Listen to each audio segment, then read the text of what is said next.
My conversation today is with Freemason and host of the Esoteric American channel, Brother Collin Conkwright.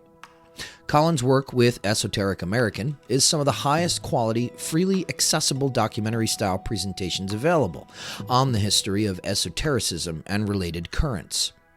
In particular, Collin describes some of his work as redefining universalism as a valid approach to spiritual investigation and religious studies. Brother Collin will be speaking at this year's Southeastern Masonic Symposium, which I will be hosting on April 25th, 2026 at the Asheville Masonic Temple, alongside other speakers, including myself and John Michael Greer. For more information about the Southeastern Masonic Symposium and Collin's work, click the links in the description of this episode.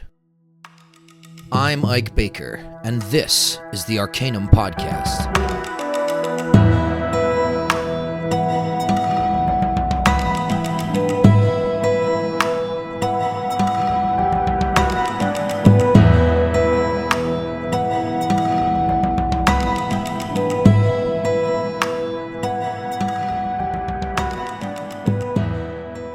I'm here with my friend and brother, the admirable Collin Conkwright,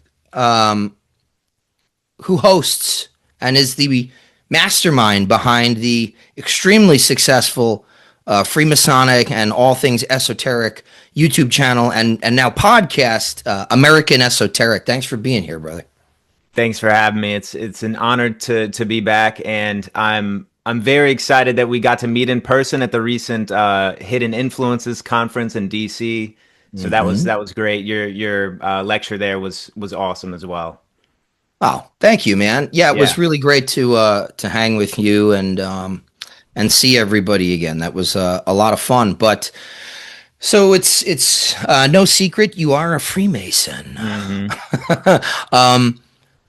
Let's talk a little bit about, introductory stuff. How did you get involved in Freemasonry? And then from there, how did you go even deeper into the esoteric side of stuff? And also, I will say for any listeners that aren't aware of your channel, it's also, it's got solid scholarship. It's also very scholarly. So you've got those three beautiful influences. How do those all come together? Well, and it's sort of no secret for at least my audience, but I didn't come from any kind of religious background, really. I was kind of peripherally aware of Christianity, and when I was in high school in my teens, well, I had an experience of like a very literal answer to a prayer that was at a pretty fundamental point in my life. And that kind of always stuck with me. That happened when I was 13. And when I was 17, at another very pivotal point in my life, I had an out-of-body experience. And it was after that, we can get into that if you like. After that sort of set off a cascade of phenomena in my life and really piqued my curiosity about religion. I found characters like Manly P. Hall and so forth, and through that was exposed to some Freemasonry and a little bit more of the comparative religion. I started grabbing the Book of Enoch when I had no business. I had no business going there as when I was like, 17, 18, right? So I started diving right to the source texts because I was painfully aware at that time how people use how the secondary writers like to spin things into their own agenda, especially on the political side. So I had a feeling that, at least some Christians I was exposed to, they had done that as well. They were taking historical Christianity and turning into what they preferred. So I just wanted to dive straight into the sources, and I started finding some patterns. I started picking up errors that I was disabused of, and then I picked up a couple more errors, But after 12 years of engaging with this material and diving in, and then having a lot of different phenomenal experiences accompany my journey, now it's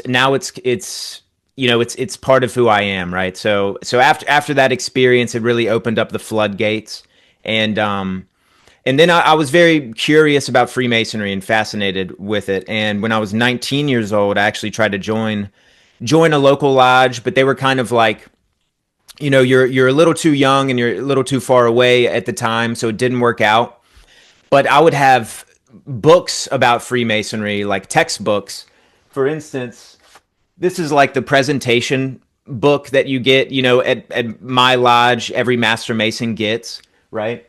So I got a version of this from like the 1900s. My dad brought it to me and just he's like, "Hey, I don't know what this book is, but one of the family friends said you might be interested." And I had no idea what, and he hands me this textbook that's usually given to Master Masons, right? And I was sitting there reading a book about Freemasonry when he just, synchronicity hands it to me. And then I kept getting these kind of things. I was given a book about the New York Eastern Star Lodge, a coded book that had all the rituals in it, but the words were jumbled. So you only really know what is happening in the book once you're brought through the first 3 degrees. And then when I was 19, I had an experience of what I call being like involuntarily seized. Iamblichus talks about this. There's a couple guys who talked about this in the ancient world, but it's a very particular and probably rare kind of thing. But it happened to me once before as well, so I kind of was familiar with the feeling at least. And I was in our farmhouse, our guest cabin, which was like built during the Civil War times. And I was sort of seized and brought into this dark hallway. It's like, I've been in this house a million times, right? I was brought into the hallway, couldn't see anything, but I raised my phone to the wall and I shine my flashlight on the wall, and there's Ordo Ab Chao and the pyramid with the eye. And I'm like, oh my God, what is this? At this point I had researched Masonry and everything. And as I'm zooming out, I see it's all Latin, and it's a 32nd degree in the Scottish Rite for my grand uncle. So I ended up having some familial ties in Freemasonry, and it was delivered to me in this very bizarre fashion. And so I had I brought his degree up to the Baltimore Scottish Rite, and then my own, worshipful master like verified it for me and dug into the history. And so that was my in on Freemasonry, where it was like, there was these signs, hey, go ahead and join Freemasonry. So it took until around COVID times. Then I joined my lodge up in Virginia Beach, and it's history from there, as far as the Masonry goes. Yeah. Beautiful. So then you've got this wonderful channel with such high quality production. It really feels like I'm watching like almost like primetime documentary sort of stuff. It's got this almost History Channel feel, and also like unsolved mysteries, with the musical choices, the ambient choices you make. So how did that come about? It looks like you really enjoy, I could be wrong, but it looks like you enjoy putting that stuff together. Oh yeah. It's definitely one of my my highest excitements at the moment. I intend on, if everything goes well, I intend on being here for quite a while. But I took I took a 9-to-5 job when COVID was happening, and it was like the first day of my actual work was the day that everyone was like had to work from home. So I found myself at home with a lot of spare hours.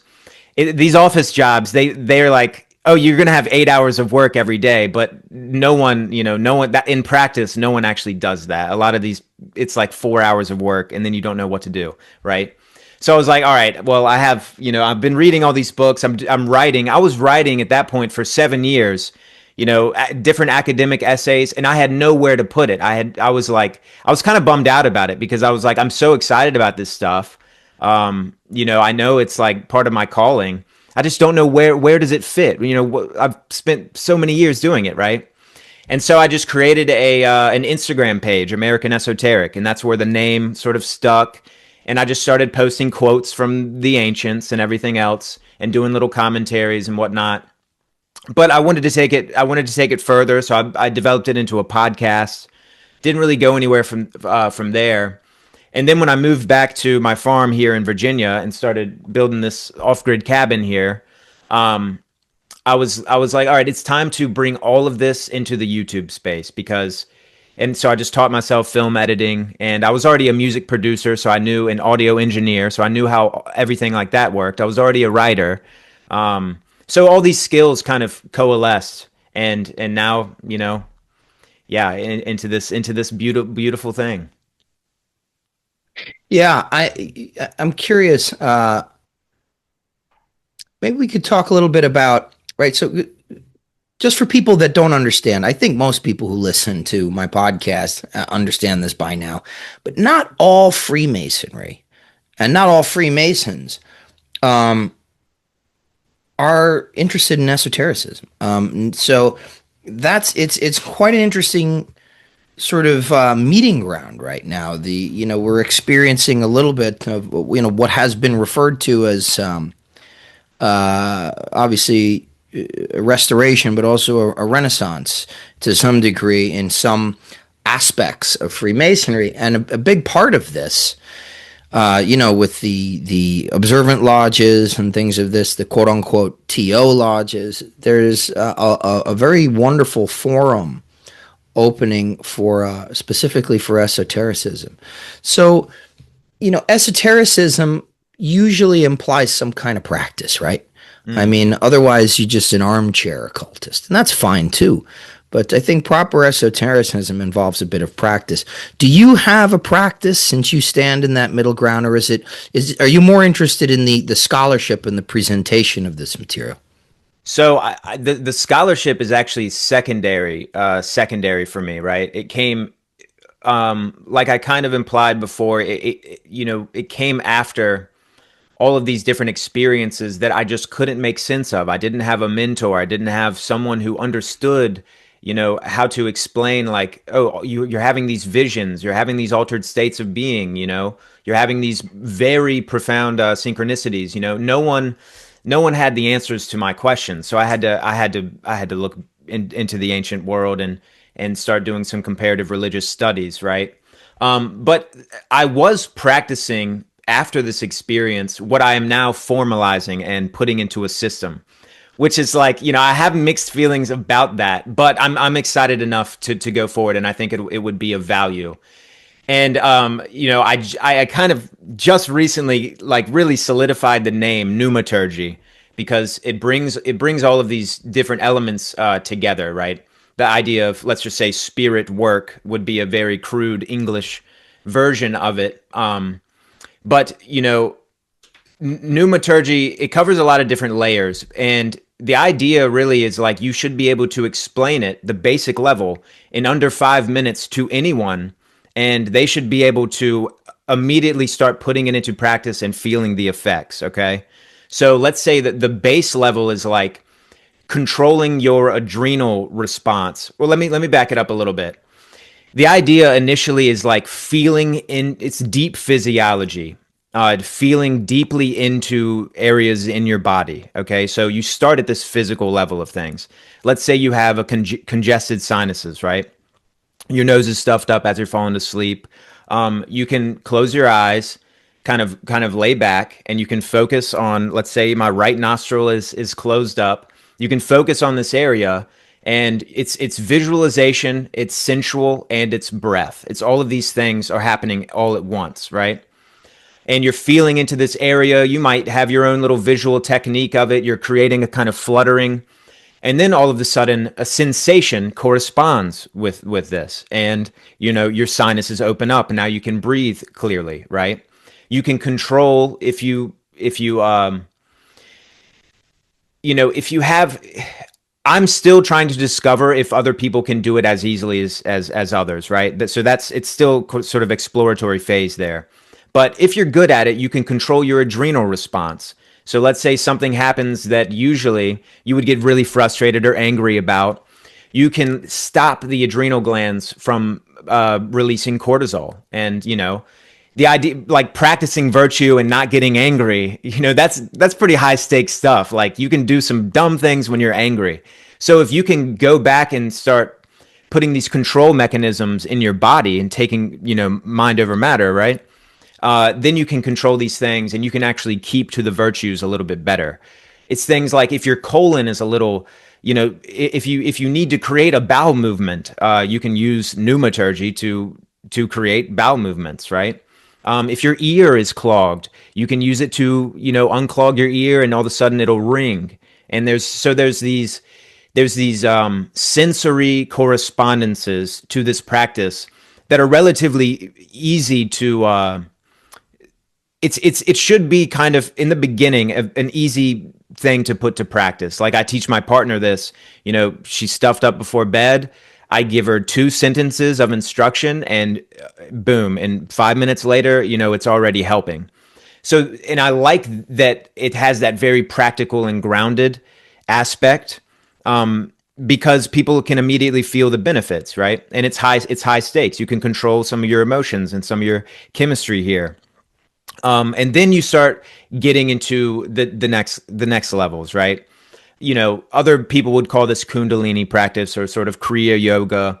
Your body will actually start telling you what to do. It'll say, okay, you actually just need to go outside and do some push-ups and, build some muscle in this area. You need to start stretching. You're too tight in this area, right? If you have a cramped sort of foot, you can get into these areas of your body, into the deep tissue, the fascia, right? The collagen in the fascia and whatnot that has been proven, I believe, to have this electromagnetic aspect to it. So I'm not quite sure of the science behind all of this yet, but the Chinese have been quite sure for thousands of years, and it's worked for them quite well, right? Let's see, the Reiki practitioners, this is the same kind of energy that they are using as well. And I'm of the belief that, the Reiki healer holding their hands above someone's, the tension in someone's body, or they really need to be healed, you're really tapping into that person's belief system, and sort of they are healing themselves, and you're kind of opening the door for that, right? So it's this big can of worms, and if you keep exploring it and keep working with your own energy, it can create altered states of being, things like remote viewing, the classical parapsychological, experiences can occur. And, you want to be a little bit careful. You don't want to take it all the way, immediately. But it's grounded in these very practical effects, and it continues from there. So right now I'm trying to formalize it. I'm already doing it on my own, and I have been for years. And now I'm trying to formalize it, get it to a point where it's organized enough to share it with other people so that they can also benefit from it as well. Yeah. So that would be at least one of my sort of regular practices. You can do it casually. When I'm sitting here and talking to you, I could sort of automatically do something with it in the background, right? But if you really want to get deep with it, it's sort of do it as you're falling asleep, or do it in meditation. Yeah, so it's the energy that you're referring to is in the Chinese system, it's qi. Obviously, in the Japanese system, it's ki. In the Vedic system, it would be prana. And you've chosen the name pneuma from the Greek pneuma, right? Meaning spirit and kind of. Yes. Yes. Okay. Yeah, it has that spirit breath combination there, which I really love. I like that those are together. Yes. And I did pull up a couple quotes just to send this home for you here, if you don't mind.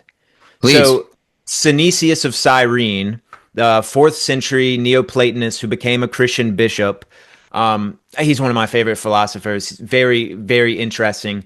But he wrote this text that I think is a little bit neglected in Western esotericism on dreams. I would include it right beside Iamblichus on the mysteries, right? But he gets into the pneumatic vehicle of the soul, the luminous vehicle of the soul that allows it, or is the body, if you will, of the soul as it travels through the astral realms, okay? And he took a different approach to the imagination, fantasia. And he was of the opinion, and he knew he was kind of exclusive in this regard, that The imaginative pneuma, here's one of his quotes: the imaginative pneuma is the most general organ of sense and the first body of the soul. So he believed that the imagination, the pneuma, was prior to the physical senses, and that it is retained in the soul, after death, in the dream state, etc. And, he says, whoever keeps his pneuma pure through a life according to nature has it ready for use, so that in this respect, too, it is the most widely available of organs, for this pneuma is conscious of the disposition of the soul and is not in itself incapable of sharing its experience. I don't want to labor too much on the quotes here, but one more. The psychic pneuma, which the happy people also call the pneumatic soul, may become a god, a daimon of any kind, and a phantom. It is in this that the soul pays its penalties. So I like that, pneumaturgy is sort of rooted in these more ancient, thinkers. And there's others. Cicero's brother Quintus, on divination, kind of develops a little bit on this. Iamblichus talks about this as well. So yeah, it's grounded in some of those things also. Yeah, that's quite interesting, actually. There's some nice little overlap there, actually, because I'm working on a sort of a follow up to the book that I released this year, Etheric Magic, which is takes sort of the Eastern, particularly the Qigong practice, and moves it, sort of transposes it and marries it to Western magic. And the follow up is tentatively called the Luminous Body, and it's on like sort of the advanced practices of that kind of stuff. But yeah, the spiritual vehicle that the soul requires to enter into the cosmos. You've probably looked at it, but Fenimore's De Anima, right? The fragments of Iamblichus on the same thing. Yeah. You cover the luminous body and all that stuff. So that's very cool, man. I'd be very interested to get a little deeper on that, and I'm interested to see what you want to, what you end up doing with it, where you're going with it. Yeah, I'd love to talk to you about it any time. And it's in its developmental phase right now.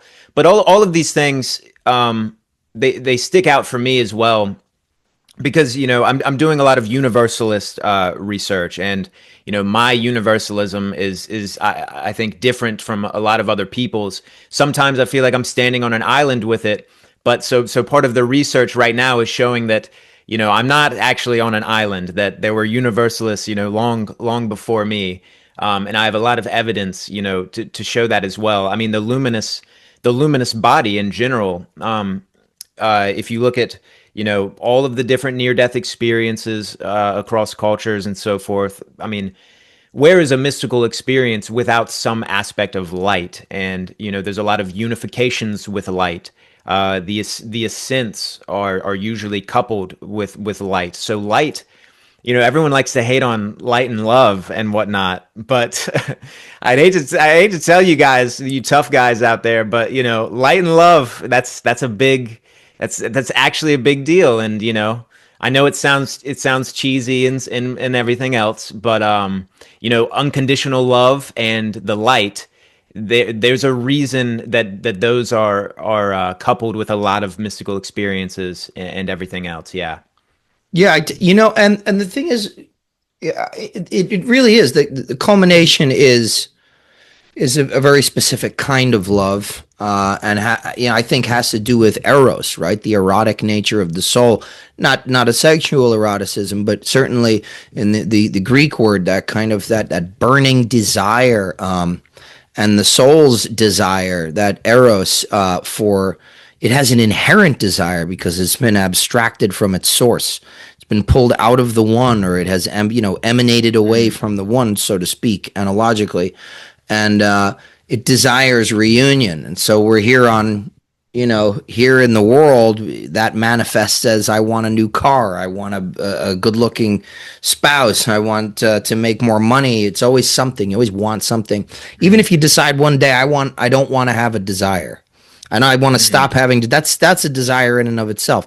So the soul only can want, really, and then and choose. And so the practice, particularly in things like theurgy, is to take the eros and orient it towards the divine. And yeah, I think, I wouldn't say that, there's certainly stuff has been said, God is love. So I wouldn't say that God is love, because I wouldn't say that God is anything. God lacks nothing. And is for me, it's the ultimate, the absolute is apophatic completely. But God is the cause of love, because we desire to reunite. The cause of that eros, the reason for love. It's probably, I would say that it's probably the ultimate motivating or effective cause behind the not just love, but the good that love does, the good that love can produce. But I'm interested in learning a little bit more about what you think. I want to hear your take on this universalism, because this has been a long-term project for you, and it's somewhat, there's a little bit of disagreement and controversy, depending on who you talk to, about this this universalizing trend. Tell me a little bit about the finer points. Yeah, so I want to sort of start it out with the debates that I've seen around universalism from many of people that you know personally as well. I won't name drop here, but the debates I've seen about universalism are very they're very mundane, and I'm of the belief that no one is truly grasping this to the level I think that we should. And so, I've written 3 Substacks on trying to rethink universalism. And so I want to bring kind of a more formalized universalism to the table, that instead of focusing on the particulars, this isn't particularism, this is universalism, right? So universalism focuses on the fundamentals, the universals, right? And I scribbled down a little cheat sheet here just to kind of drill home, what I'm really saying by universalism being what I think is one of the best orientations to spiritual investigation that exists, and I will stand behind that for sure, right? So these are all relatively high stakes, and let's say this: there's high stakes and low stakes. High stakes is survival of death, right? That is as high stakes as it gets. Low stakes is sort of whether or not Ficino really influenced the Renaissance as much as everyone likes it. That's a very low stakes thing. It's sort of an amusement, a scholarly amusement. So there's that famous saying, the academics are all fighting really hard because the stakes are so low. I think there's a lot of truth to that. We should be arguing about the fundamentals, So let's say the first principle, the supreme being, the idea that there is this overarching intelligent oneness, what we call God, okay? So this, I believe, is a universal principle. And what I mean by that is that it can be universally found across cultures in various different religious orientations that were totally physically disconnected with each other. And just to provide some actual examples for your audience here, so they don't think I'm just blowing steam, there's so many examples of this. So these are kind of just arbitrary, just pulling it up, right? Here's Cicero, who we all should know and love by now. He describes divination. So, this isn't the first principle aspect. This is divination, which is also a universal, okay? He describes divination, quote, an ancient belief handed down to us from mythical times, firmly established by the Roman people and people of all nations. He's aware of no people, however refined and learned, or however savage and ignorant, who does not think that signs are given of future events, and that certain persons can recognize those signs and foretell events before they occur. So that's divination. And then I could produce a number of instances of, people from different cultures testifying to divination. And then that's experientially verified, right? So it's not a speculative or opinionated thing. Each of these this is why I call it experiential universalism. Each of these universals is established through an experience, not through an opinion, right? So it's the idea like someone has a near-death experience, they come back, they're proclaiming that there's one God above the others, there's a hierarchy of gods, and the soul is immortal. those are like the big three, right? Those are the big three. And they happen, people have verified those across cultures through that experiential initiation, right? Let's see, Synesius of Cyrene, when he was basically giving it to Emperor Arcadius in front of his face, whole different subject, but he says, all men everywhere, methinks, celebrate the goodness of God, alike peoples that are wise and people that are foolish. He extends this to the divine element, the belief in the divine, the idea that, the throne of God is real, etc. And then the great and neglected Flammarion, our 20th century French astronomer, dabbler in spiritualism, presided over a couple mediumistic seances, but he was always independent. He didn't even join the Freemasons because he wanted posterity to know that he was an independent, right? So, let's look at his brand of universalism. He says in the introductory to one of his works, kind of laying out his purpose, we seek to know whether we can arrive at the affirmation that the mysterious phenomena which seem to have been known in the world from its very, very highest antiquity really exist. And our sole object is to discover the truth. So he's already well aware that, people from all around the ancient world are professing the same things. And here's just a few universal categories that he uses to bolster his arguments here.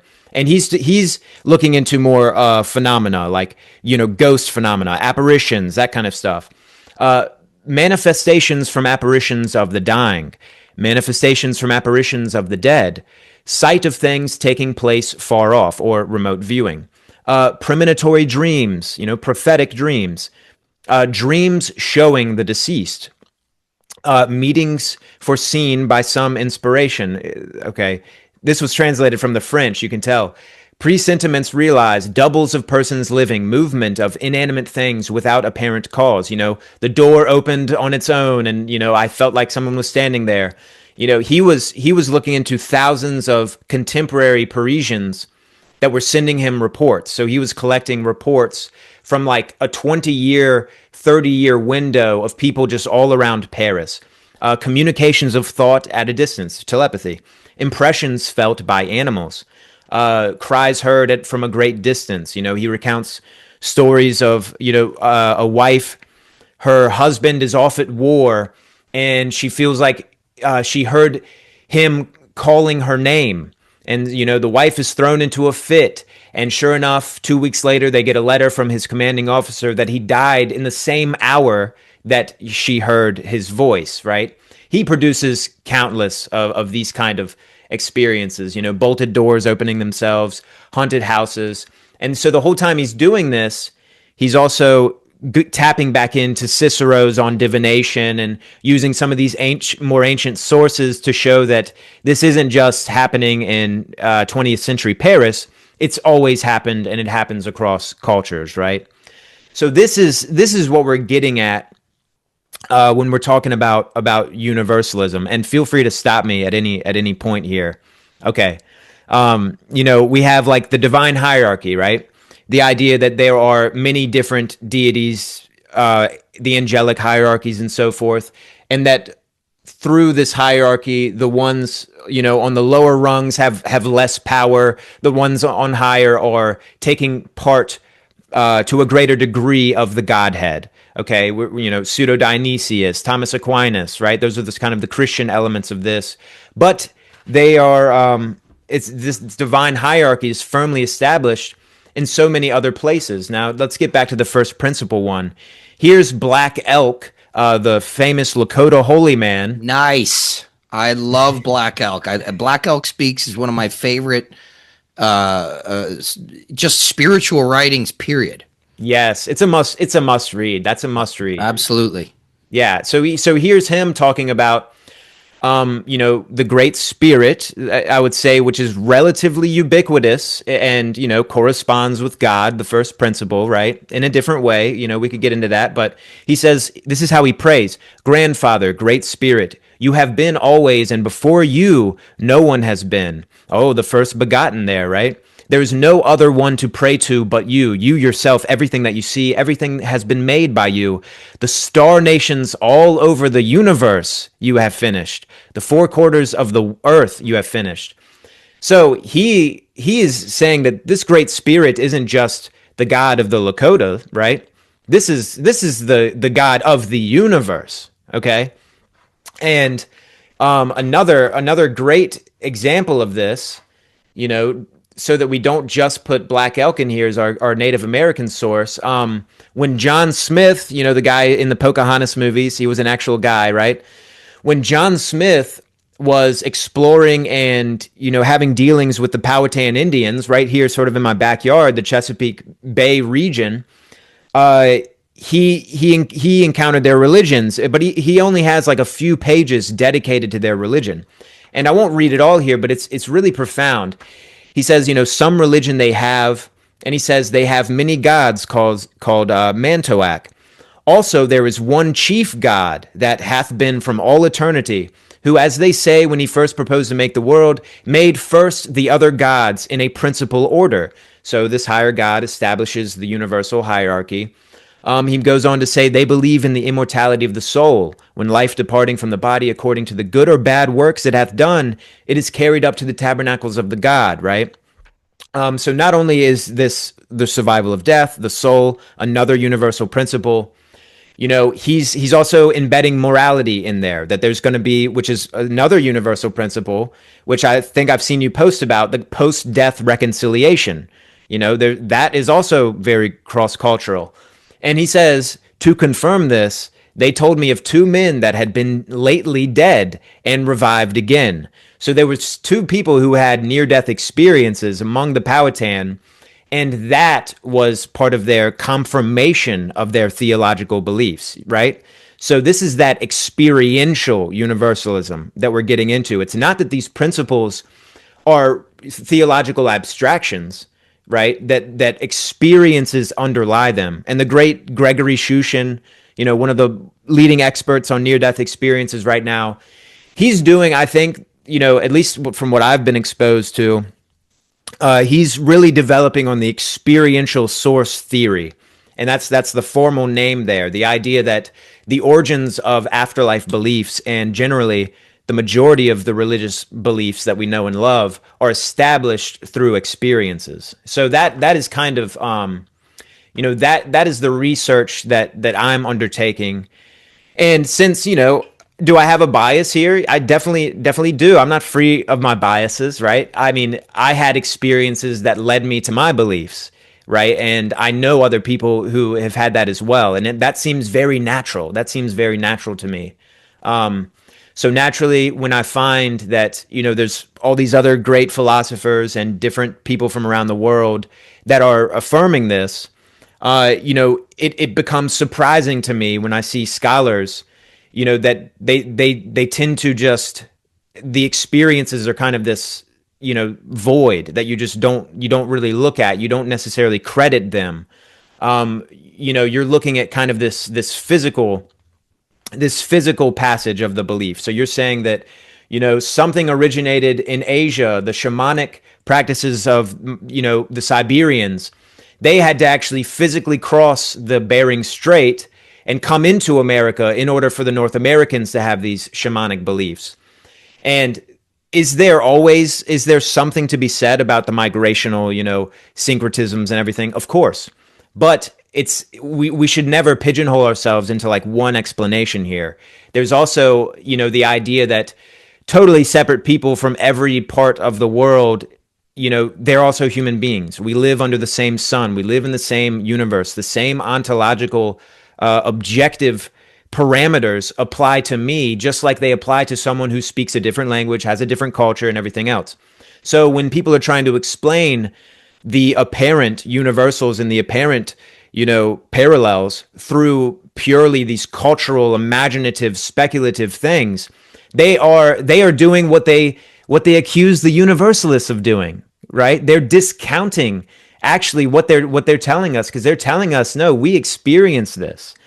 Our shamans go on soul flights to bring the soul of the dead back, So it's like, I don't know. It's this fascinating area. There is surprisingly a lot of disagreement, and tension here. But I love it. I'm willing to debate anyone on this Yeah. because I think it's time. Well, and I think the best, not just scholars too, but I think the best of the minds on either side of the fence or all sides of the fence, depending on how many fences there are the first to at least be willing to admit that they have their own biases. And biases motivate us to, the older I get and the more I research, the more I study, the more I look around, listen to people, the more utterly convinced I am that human beings, especially now, because we've been taught this systematic cleverness, this knack for rhetoric and semantics and citation. We can find evidence to support whatever the fuck we want to believe, and will it measure up to the opposing side's standards? Probably not. Even if it left the mouth of the highest authority in their paradigm, people have a lot of trouble integrating information that invalidates or in some way challenges their strongly held beliefs. And you only go to school for 8 to 10 years to then maybe not have a job. I'm talking about, academia, because you have really intense beliefs, the belief could be in methodology. It could be in, this, vanquishing of the vanities of previous ages of superstition. Everybody has something that motivates them to do these and to pursue these intense life trajectories, and those things are so baked into us, hardwired into us, that we can't see them. And when something short circuits that wiring, it's just discomfort and immediate disapproval, anger. And so one of the exercises I think needs to happen more, and I think you've been doing it very well on the few of the more recent podcast episodes that you did, and thank you for having me on very much, but is creating a sort of, scholar practitioner, or let's say, more of an anti-universalist and a universalist sentiment in dialogue with each other. But you said, you said a series of words that were very, very interesting to me, and I'd like you to clarify and go into it. You talked about terminological paralysis in scholarship. So explain to me and the listeners, what do you mean by that? Yeah, it's like I call it paralysis by terminological hair splitting, right? So it's the yes, it's the confusion. Like Iamblichus talks about this in a way. It's the confusion of the term for the thing that the term represents, right? The term isn't the thing. The soul, the word soul isn't the soul. Okay. So, when the different Buddhist schools, proclaim, or, other practitioners proclaim, oh, the Buddhists don't believe in a soul, really. But then I go and I find, Buddhists from different schools describing nonetheless the same high stakes aspects of what we sort of in the West broadly call the soul, right? But then you can get into this very, very drawn out debate about, does the soul really exist in this aspect or not? And it's like most people, I believe, are using the word soul to get at the idea that consciousness survives physical death, right? We're not attaching all of these other qualifications to it, that it is unchanged and that it doesn't change from there on. Rather, I mean, the the people who have developed the most on the soul in the Western esoteric tradition always describe a change, a radical change beyond, death, right? So it's the idea that, oh, this writer used this term in this way that has been historically debunked or whatever, and that kind of paints this, them in this negative light. And I think it's more so the case that seekers, people who are genuinely, grappling with the truth, we're using the language that we have to get at fundamentally ineffable things, to get at fundamentally unknowable, mysterious things. So of course there's going to be the fallibility in the language. And, I am also increasingly apophatic, but I don't mind saying that things like, love is fundamentally attached to the essence of God. Like, I get that you can poke holes in that, and that, I like being in this compressed, dense physical experience. I don't believe we have full access to these fundamentals. A lot of these things, I believe that we will only really be able to fathom once we're out of here. Okay. Can we wrap our mind around some things, and is it useful to constantly search and establish these things? Of course, right? But if we're always stuck in this paralysis of semantics, we're not going to make progress, and progress hasn't been made, as far as I've seen, as far as incorporating the mystical experience into religious studies, incorporating parapsychological phenomena into religious studies. We want to see all of these things as separate categories. And it's like, the scholar specialist wants to zoom in on one category. And it's like, well, in reality, all phenomena overlap. Every nation under the sun gets the same sunlight, So it's like, you can't on one hand, tell me about the unity of things and non-dualism and et cetera, and then not put that into practice in your investigation, right? So universalism takes a different approach here, insofar as it is trying to actually apply these fundamentals to its approach. It is trying to see the unity in things, knowing all the while that unity is what has created the basis for infinite variety. So it's not discounting particulars, variety. It is recognizing what has created the basis for that variety, right? All different variety of plants are allowed to grow under the singular sunlight. And, I keep coming back to the sun because this is another universal recognition among the great mystics. They like to compare their first principles to the sun because there is no better representative of this. It shines unconditionally in all directions, right? So yeah, I hope that addresses it. Yeah, for sure. And it is interesting to see the different schools of thought, the way that they interpret things and contradict themselves. To me, understanding my first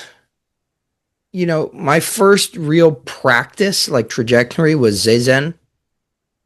And I studied with Hiroshi when I was 19, 18. And, what I found was that this whole preoccupation with, no soul, the soul doesn't exist, is largely a Western misinterpretation of particularly the Pali canons that refer to this idea of anatma, right? No soul, not soul. It's really not soul, not soul.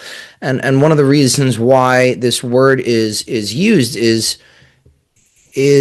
to express the idea that the soul is not, you can't really pin it down in terms of describing the person, describing their innate traits and their so don't misidentify the persona, don't misidentify the sense of worldly identity, don't misidentify the worldly possessions and status for the soul. This is not the soul. This is anatma. This is anatma. And then particularly in the Samyutta Nikaya, when the Buddha is, now this is scripture here, when he's asked about the reality of the soul, he basically says, you're asking the wrong question. That is, avidya. That is wrong sight, wrong opinion, like to even ask that question.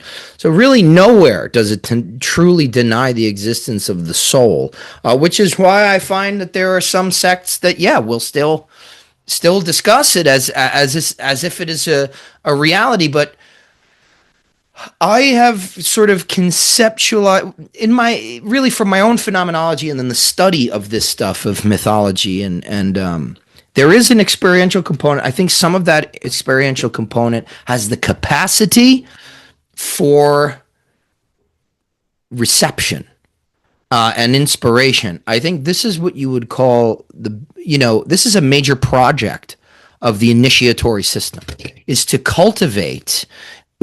have the initiate cultivate in themselves the ability to utilize their imaginal faculty, not merely as a power of the soul that creates like fantasy and daydreaming, but it is an organ of spiritual perception that can receive impressions, ideas. And this is why I think the most powerful forms of storytelling, of pedagogy, of interpretation, they're all symbolic. They're all based in symbols, because that is how things become impressed upon and communicated to the rational mind through the image making faculty, or the image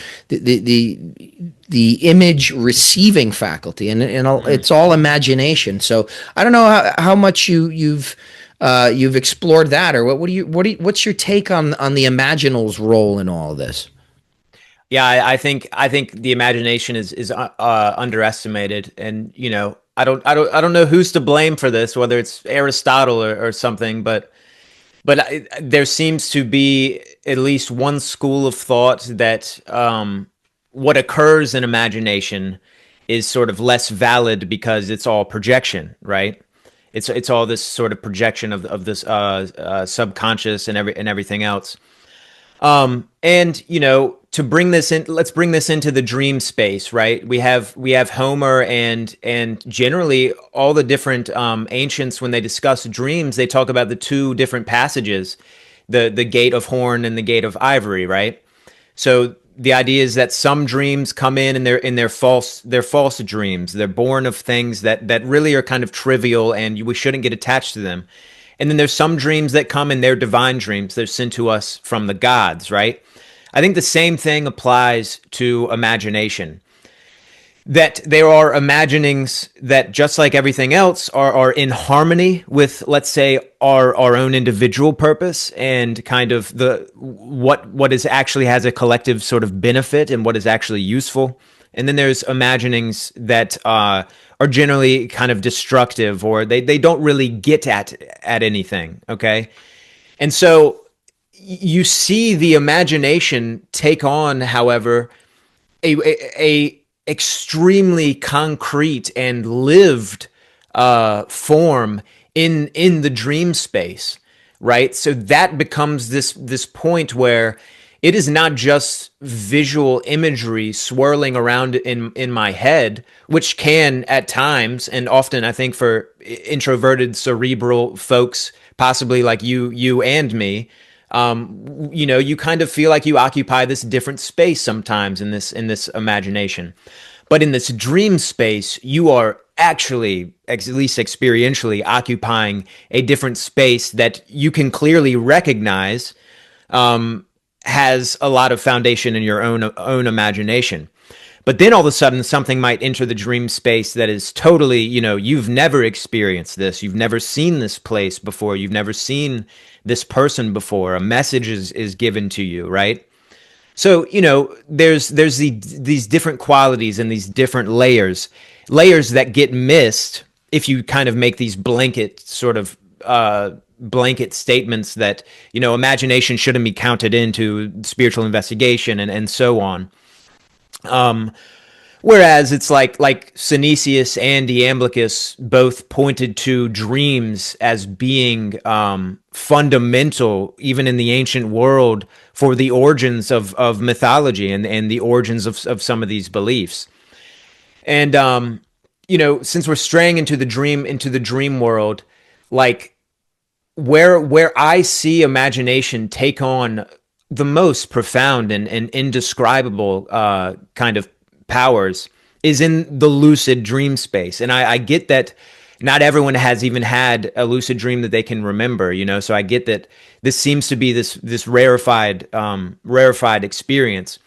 But if you can get into the lucid dream space enough, and people tell their stories, it's like, what are you talking about? You just told me that you built a city in a lucid dream. Like, what are you talking about? But, these experiences can happen. I mean, just yesterday, it would be in the morning and not at night. Just yesterday, I had the longest lucid dream I've ever had, right? I mean, I must have been in there for five minutes.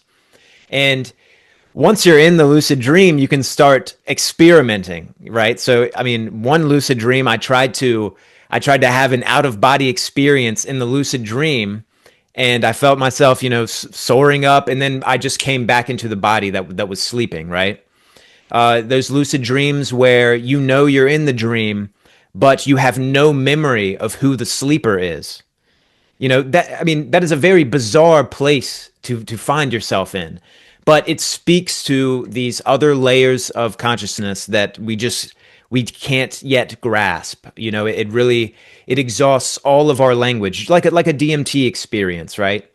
You wouldn't listen to someone. I know I might be straying off course here, but you wouldn't listen to someone tell you about the DMT experience that hasn't smoked DMT. The person who has smoked DMT knows, the person who hasn't does not know, right? Even if they've read books on the subject. You can take that example and just apply it to so many things, And you don't want to be too rude with that mindset, but there is something to it. Either you're a carpenter or you can't build a house, Either you've swam in the sea or you haven't, So like, imagination is one of these things that I believe is an immediate connection to, let's say the oversoul, the higher mind, the higher aspects of consciousness. So we're kind of like, if consciousness is the air inside of like a vertical balloon, right? We are experiencing a crimped small portion at the very bottom of that balloon. But imagination and so many other things allow a little bit of the air of the consciousness that's up there to slip through. They allow us to make these connections. So, by no means should we ever like start shutting off any of these connections. Like, you can be in an imaginative space and something will come through that, your ego played no part in. I mean, writers especially go through this, where you've written something and it's like 2 hours have passed and you look back at the material and you're like, I don't even remember writing that. So imagination is one of these links that cues you into the higher mind and can produce these other experiences that are unavailable without those kind of connections. Wonderfully said. Yeah, and just a very thorough appraisal of all of these things, and 360 degrees, it's because it is all related. It is all related, and this is the core of, I mean, I hesitate to compare it to a battleground, but for lack of a better analogy, this is the battleground right now, where we, as phenomenological, we prioritizing the phenomenological aspects of these kinds of practices. People like us, another term for those who prioritize the phenomenological are practitioners. And then the scholarly debate, which there's some crossover. It's got to be hush hush on their end, but all of a sudden there's this massive interest in, esotericism and esoteric practices from academia. Many of them are my friends. I have no qualms with them as people, but as a movement, for sure, we are right now negotiating terms in how we approach this stuff. What are the rules of engagement? Because the thing is, there's a lot of assumptions that both sides are bringing. The scholars bring their own rule book, right? They bring the rule book of academia, which is very, nothing's ever really said out loud. It's all this, kind of jockeying and posturing and this kind of thing. And whereas practitioners are a little bit more rough and ready, and I think we're trying to find a middle ground on these subjects we're talking about. The imaginal, this sort of interdisciplinary conversation, this participation and stuff like this. So these are big picture topics that you're talking about, and I think for the most part, I'm definitely in agreement with you that. Okay, big deal. The host of the podcast agrees with the guests. Fantastic. But I will say that, like, your approach to it is one that is considered and nuanced, and I think defensible. So what are your plans are you gonna? Is this something that you are trying to put into your channel by way of commentary? Is it something like that you try to cultivate in conversation? Is there any of it in your channel, really? Yeah, and so it's like since I have a universalist approach, I have no reservations about looking into some crevice in China somewhere where there's some fascinating subject to be explored, right? So, in some cases, I like to zoom in, really, really far and do a more scholarly review of a subject. And through unearthing that, it kind of selfishly just gives me that research, So I'm just like, I used to just write for myself in a way, but it actually allows me, now that I can share these things, I have all this material to fall back on, right? So, the beauty with universalism is that you don't have to get stuck. You don't have to get stuck somewhere. You can openly embrace all reality and investigate the mysteries through every corner of existence. So, I've made a couple more generalized essays, like on psychic dreams in the ancient world, that I would say that pretty much establishes across an hour the idea that dream phenomena is a universal across cultures, right? So I have 17 universal principles established through an experiential component that I'm working on, and this is part of a larger, a book that I'm writing that's always taking longer than I thought. But I'm excited about it, and I think that if we can rewire our minds to look at this stuff in this light, we will be profoundly surprised at what comes out. And it's an anti-dogmatic situation as well. I have nothing against individuals applying dogmas that work for them, because hey, that's a universal, right? It's the most particular thing that we are is an individual, but that is also universally the case. Okay, so individually, you are going to think differently, do things differently, have a different practice that excites you, that like if one practice brings goosebumps to your skin and makes you cry a bunch of like that practice is speaking to you.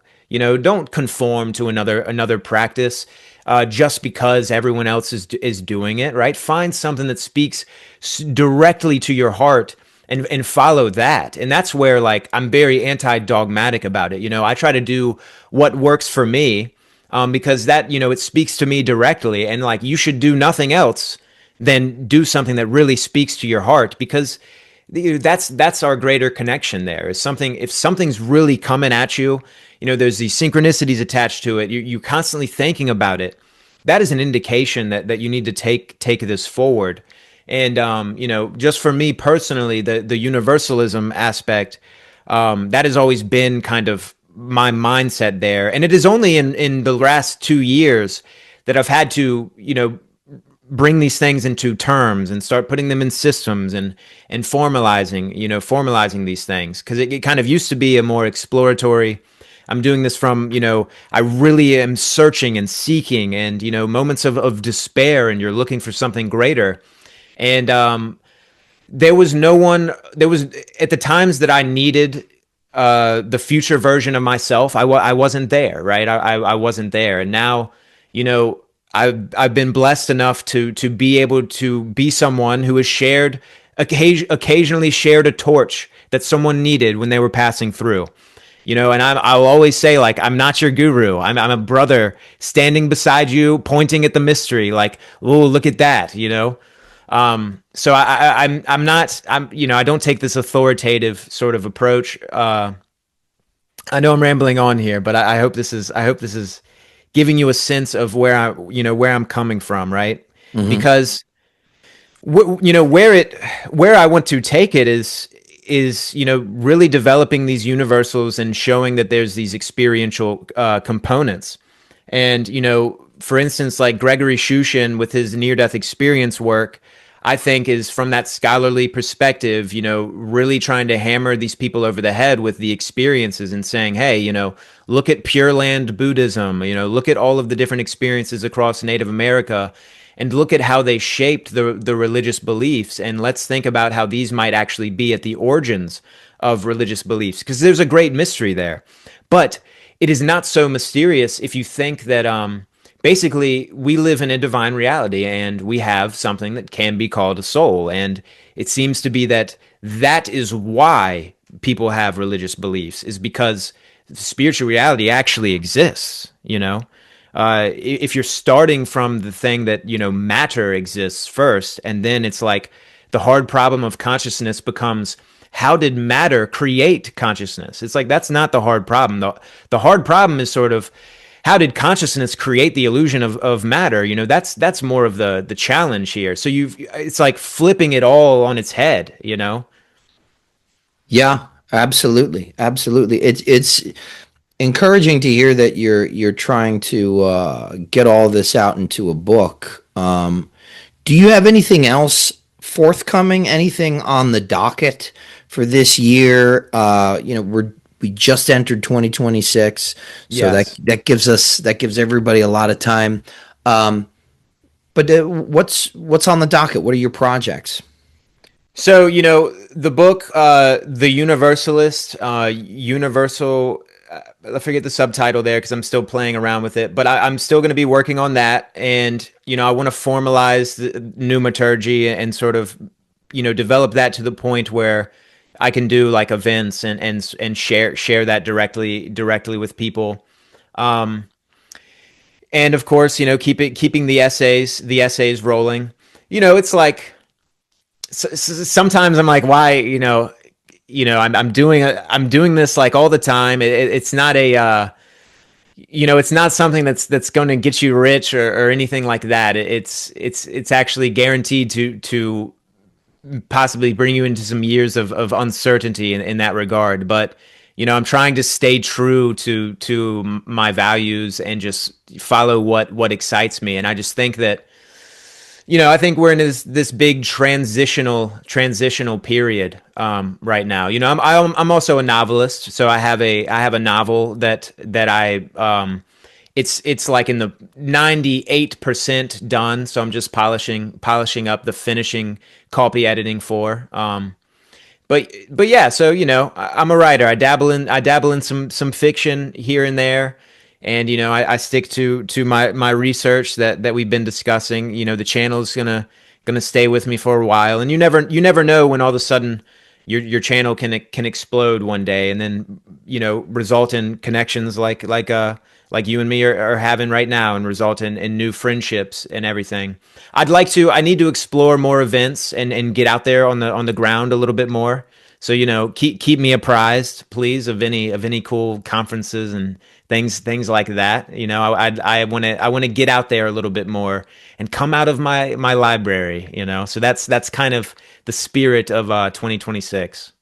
We will lure you out with very, very thick textbooks on Greek philosophy and theology. We'll lure you out.